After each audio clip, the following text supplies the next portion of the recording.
number of electric force line passing through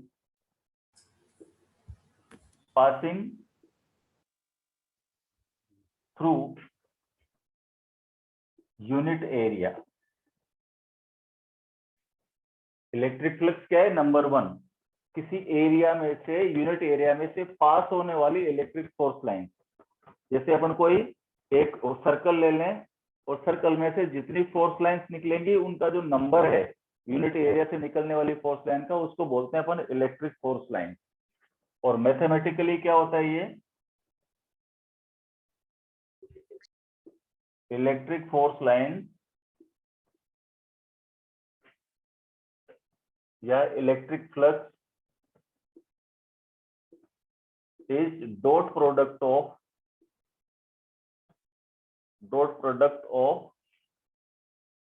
electric field and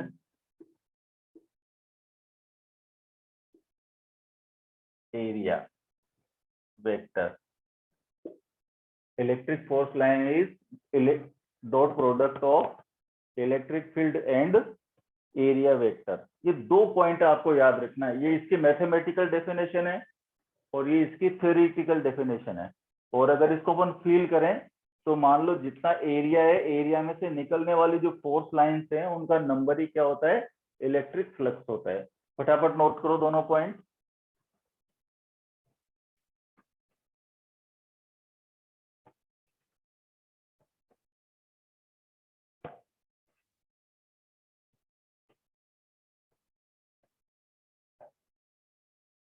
दोनों point note करो फटाफट।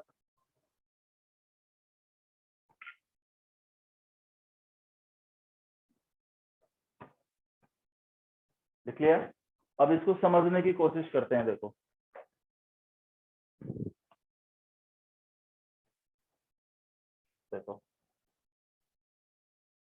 कि इलेक्ट्रिक फ्लक्स वास्तव में क्या होता है, इसको फील कैसे करेंगे ये समझो ध्यान से।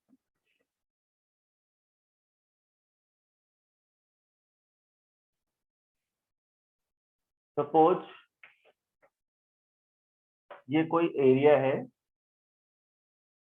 ये कोई एरिया है। इस एरिया का जो डायरेक्शन होता है किधर होता है? हमेशा परपेंडिकुलर टू द सरफेस होता है। एरिया का डायरेक्शन क्या होता है? Perpendicular to the surface. और इलेक्ट्रिक फील्ड अपन ऐसे मान लें, ठीक है? यूं समझो इसको, देखो ऐसे कि मान लो ये एरिया है, ये दिख रहा होगा आपको। देखो ये छेद, देखो ये छेद, ठीक है? ये छेद, अभी इसको अपन ने ऐसे रखा है तो इसका डायरेक्शन कैसे होगा? ऐसे परपेंडिकुलर टू द सरफेस। और इलेक्ट्रिक फील्ड को मान रहे हैं अपन ऐसे ऊपर, तो दोनों के बीच का जो एंगल होगा वो क्या होगा? थीटा। ये वाला जो एंगल होगा, इस एंगल को क्या बोलेंगे अपन? थीटा। तो इलेक्ट्रिक फ्लक्स को फाई से रिप्रेजेंट करते हैं। तो phi is equal to E dot A. Dot का मतलब समझते हो ना? कौन सा प्रोडक्ट है? स्केलर प्रोडक्ट या डॉट प्रोडक्ट। तो phi is equal to E dot A. E क्या है यहाँ पर? Electric field. Electric field. और ए क्या है? एरिया। ठीक है बेटा? तो इसको कैसे लिख सकते हैं अपन? Phi is equal to E A cos of theta. जब डॉट प्रोडक्ट होता है, डॉट लगता है तो कोस आता है, और क्रॉस लगाते हैं तो क्या आता है? साइन आता है। A cross B, A B sine theta, और A dot B, A B cos theta. तो यहाँ पर ई डॉट ए, तो इसको क्या लिखेंगे? ई ए कोस थीटा। इसका मतलब ये हुआ कि फ्लक्स ई के मैग्नीट्यूड पर डिपेंड करेगा, ए पर डिपेंड करेगा, और तीसरा किस पर डिपेंड करेगा? थीटा पर। उन दोनों के बीच के एंगल पे भी डिपेंड करेगा। अगर मान लो मैं इसको देख ऐसे, मैं इसको ऐसे बना दूं, ध्यान से देखो, ऐसे बना दिया। अभी एरिया का डायरेक्शन ऊपर है, इलेक्ट्रिक फील्ड का डायरेक्शन भी ऊपर है।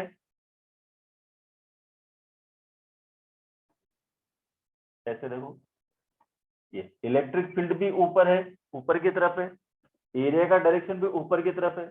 और जब दो वेक्टर सेम डायरेक्शन में होते हैं तो उनके बीच का एंगल क्या होता है? 0 डिग्री।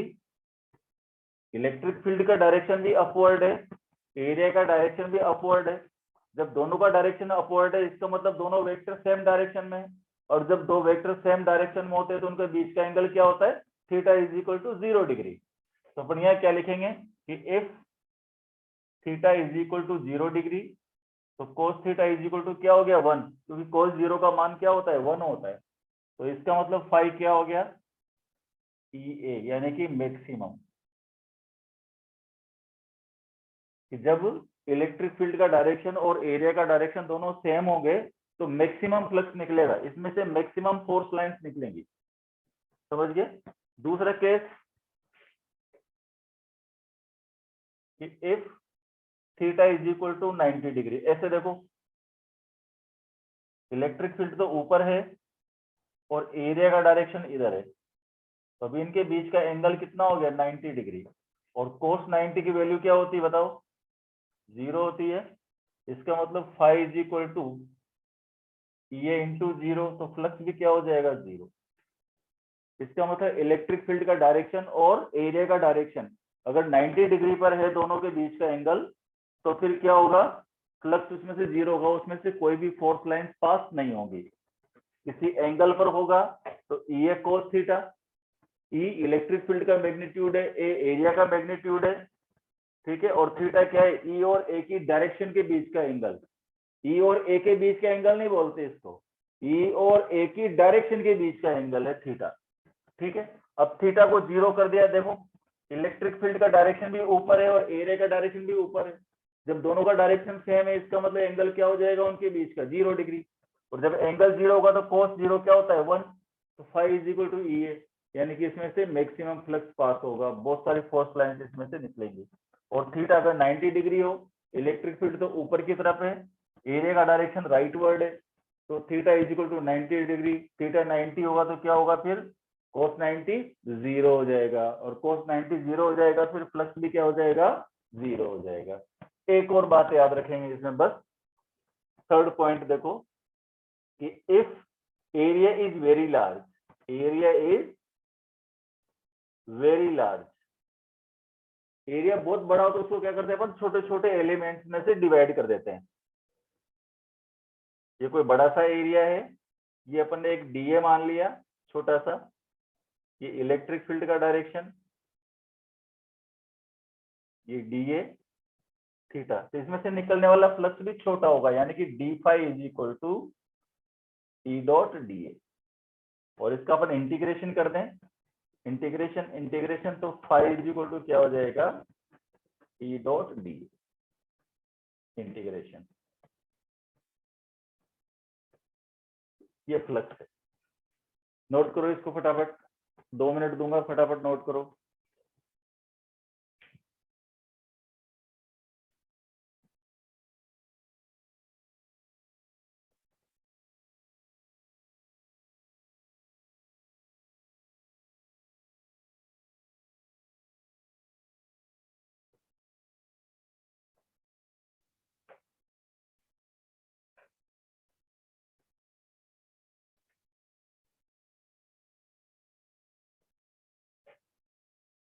नोट करो फटाफट, मैं रिकॉर्डिंग बंद कर रहा हूँ 2 मिनट के लिए।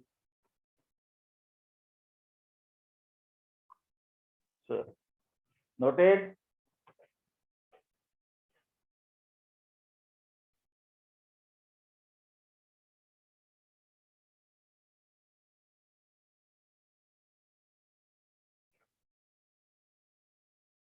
देखो एक दो क्वेश्चन करते हैं इसके ऊपर, इसको पढ़ने का तरीका, इसको बोलते हैं इंटीग्रेशन फॉर बाउंडेड सरफेस। ये जो इंटीग्रेशन साइन होता है ना, इसमें गोला सा लगा देते हैं, इसको बोलते हैं integration for bounded surface.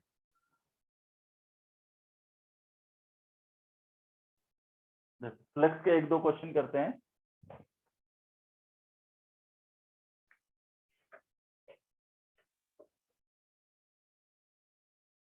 A loop, पतला दिख रहा है ना,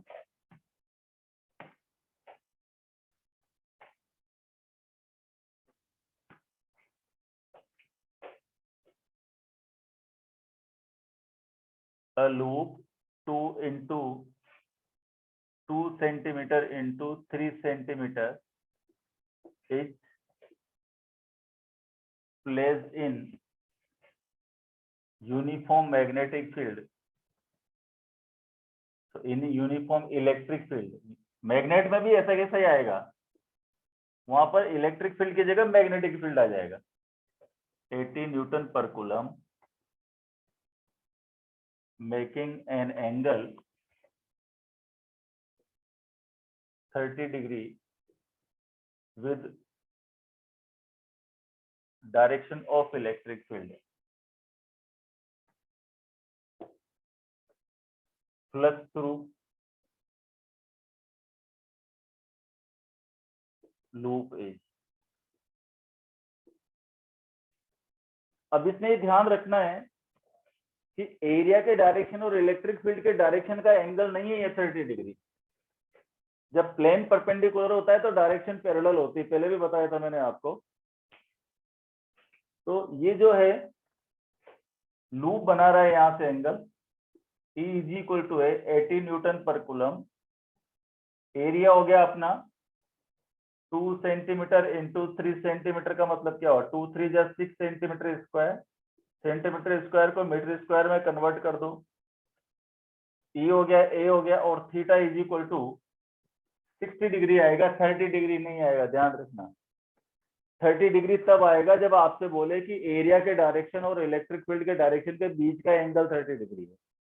यहाँ पर ये जो लूप है ये इलेक्ट्रिक फील्ड के साथ में 30 डिग्री का एंगल बना रहा है, इलेक्ट्रिक फील्ड की डायरेक्शन के साथ नहीं बना रहा है, ध्यान रखना, ठीक है। तो फाई इज इक्वल टू क्या हो जाएगा, ई ए कॉस ऑफ थीटा, ई हो गया 80, ए हो गया 6 इंटू 10⁻⁻4, cos 60 की वैल्यू बताओ कितनी होती है, 1/2।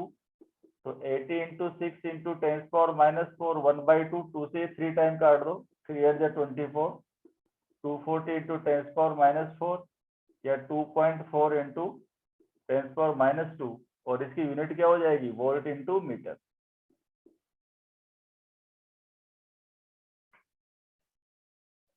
नोट करो फटाफट, इसकी यूनिट नहीं लिखा है, मैं 4-5 यूनिट लिखा देता हूँ इसके लिए।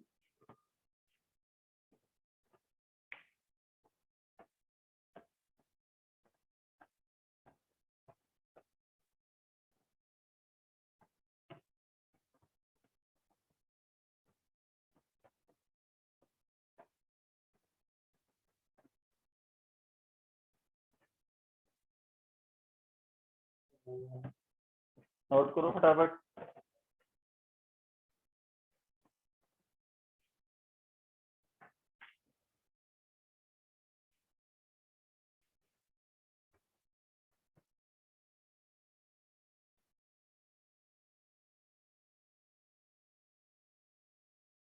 नोटेड।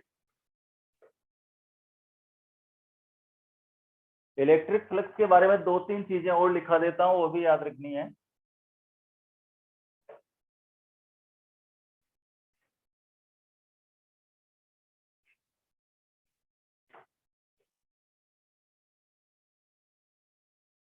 इलेक्ट्रिक फ्लक्स की डेफिनेशन और फॉर्मूला मैंने तुम्हें लिखा दिया, इसके बारे में 2-3 बातें और याद रखना। Electric flux is scalar quantity,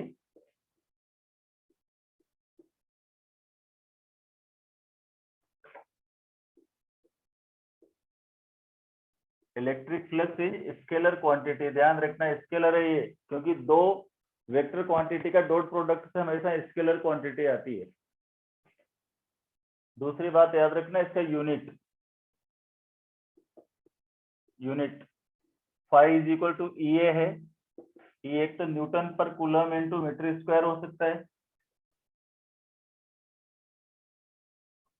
और इसकी दूसरी यूनिट हो सकती है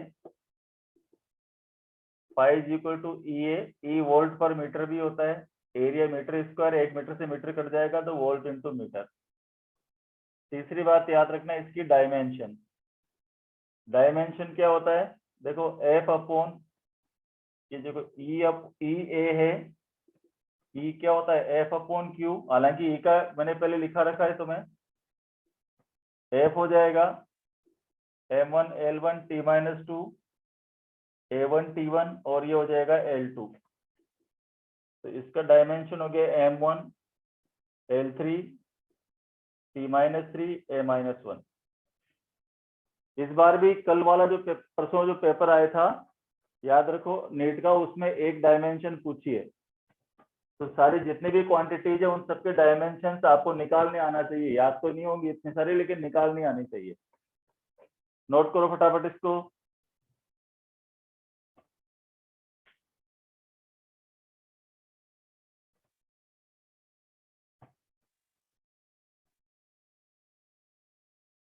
नोट करो इन्फॉर्मेशन। मैं रिकॉर्डिंग 1 मिनट के लिए बंद कर देता हूँ।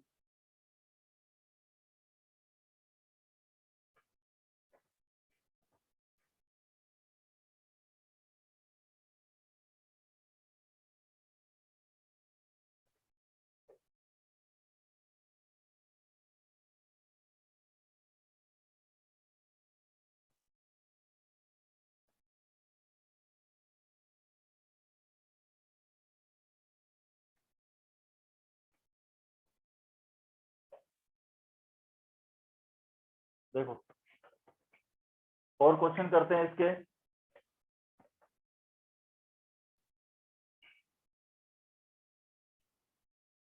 If area A is equal to 3i cap minus 2j cap meter square is placed in electric field E is equal to minus 300 i cap, find electric flux। देखो ये question भी आया हुआ है। ऐसे कभी कभी दिखने में छोटे क्वेश्चन होते हैं, लेकिन सीधा कॉन्सेप्ट बेस होते हैं। अब डॉट प्रोडक्ट अगर आपको आता है तो इस क्वेश्चन को करने में कोई दिक्कत नहीं है आपको, क्योंकि फाइव इज इक्वल टू क्या होता है, ई डॉट है। ई क्या है बेटा, -300 आई केप, डॉट ए क्या है, 3 आई केप माइनस 2 जे केप। अब I1 JJ1 KK1 होता है डॉट प्रोडक्ट में, तो जे वाले को तो देखना ही नहीं है, सीधा इसको मल्टीप्लाई कर दो, 3 3 जा 9 -900 अभी वोल्ट इंटू मीटर, आंसर। सीधा डॉट प्रोडक्ट कर दो, ए डॉट बी। अब डॉट में क्या होता है, क्रॉस में क्या होता है, ये तो आपको पता ही है।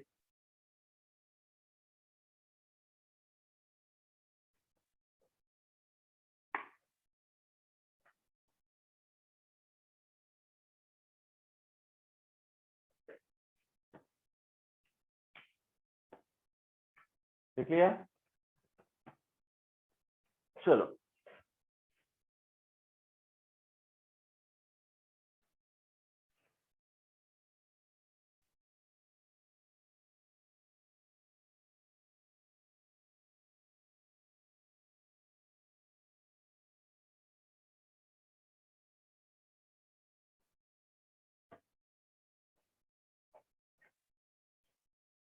देखो, गॉसेस थ्योरम क्या है,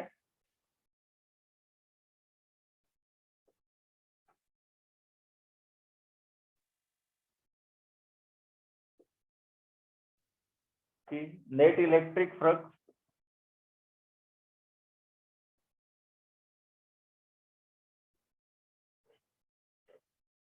emerging from a bounded surface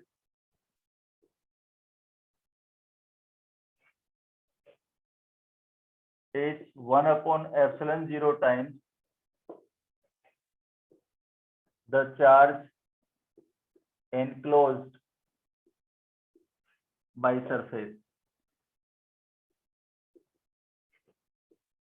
अगर मान लो कोई बड़ा सा सरफेस है, इसमें इसको अपन ये इलेक्ट्रिक फील्ड का डायरेक्शन मान लो, ये एरिया का डायरेक्शन मान लो, एंगल अगर थीटा है, तो इससे निकलने वाला जो टोटल फ्लक्स होगा phi net is equal to, क्या दिया इसने, 1/epsilon 0 times the charge enclosed by the surface, या क्यू इनक्लोज लिखो ज्यादा ठीक रहेगा, क्यू इनक्लोज।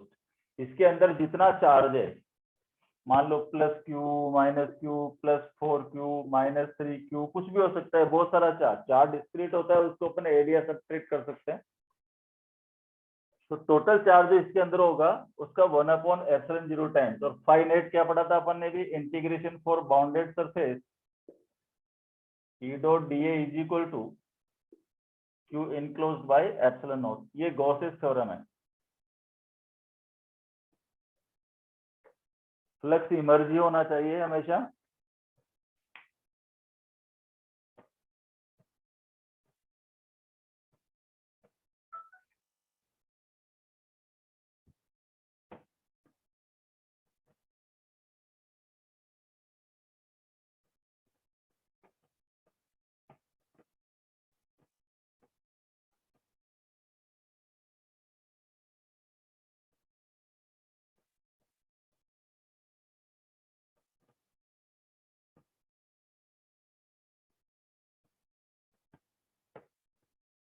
नोट करो इसको।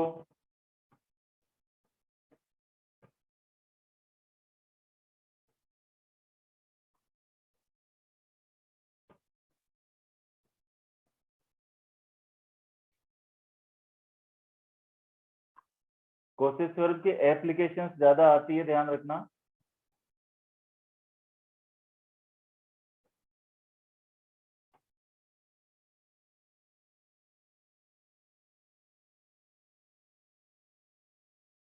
1/ε0 को 4 पाई के ले सकते हैं, चाहे तो एक और तरीका है इसको लिखने का, क्योंकि k इज इक्वल टू क्या होता है, 1/4 पाई ε0 होता है। तो integration for bounded surface E dot dA is equal to 4 pi k Q enclosed, ऐसे भी लिख सकते हैं इसको। कैलकुलेशन में काम आता है ये।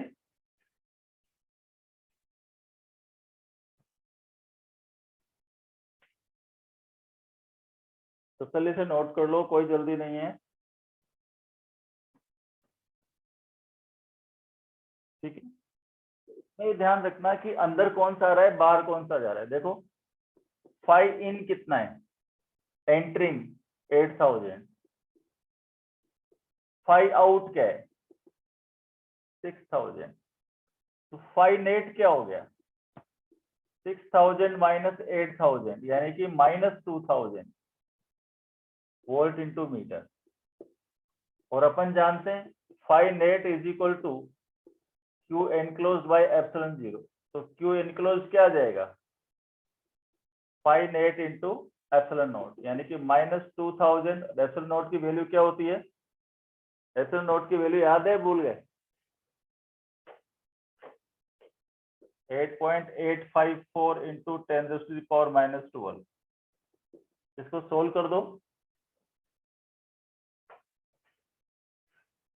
8.86 भी कर लो तो कोई फर्क नहीं पड़ता। 2 4 जा 8, 2 5 जा 10 1, 16 1 17 1, 2 8 जा 16 1 17, ठीक है।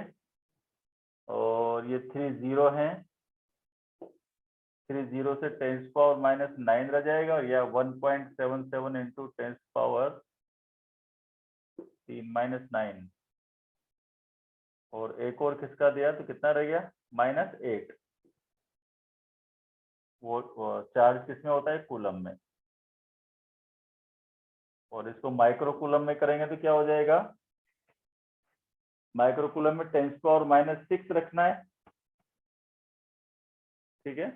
या यहीं छोड़ दो, चलो कितना कूलम चार्ज इसके अंदर आ जाएगा।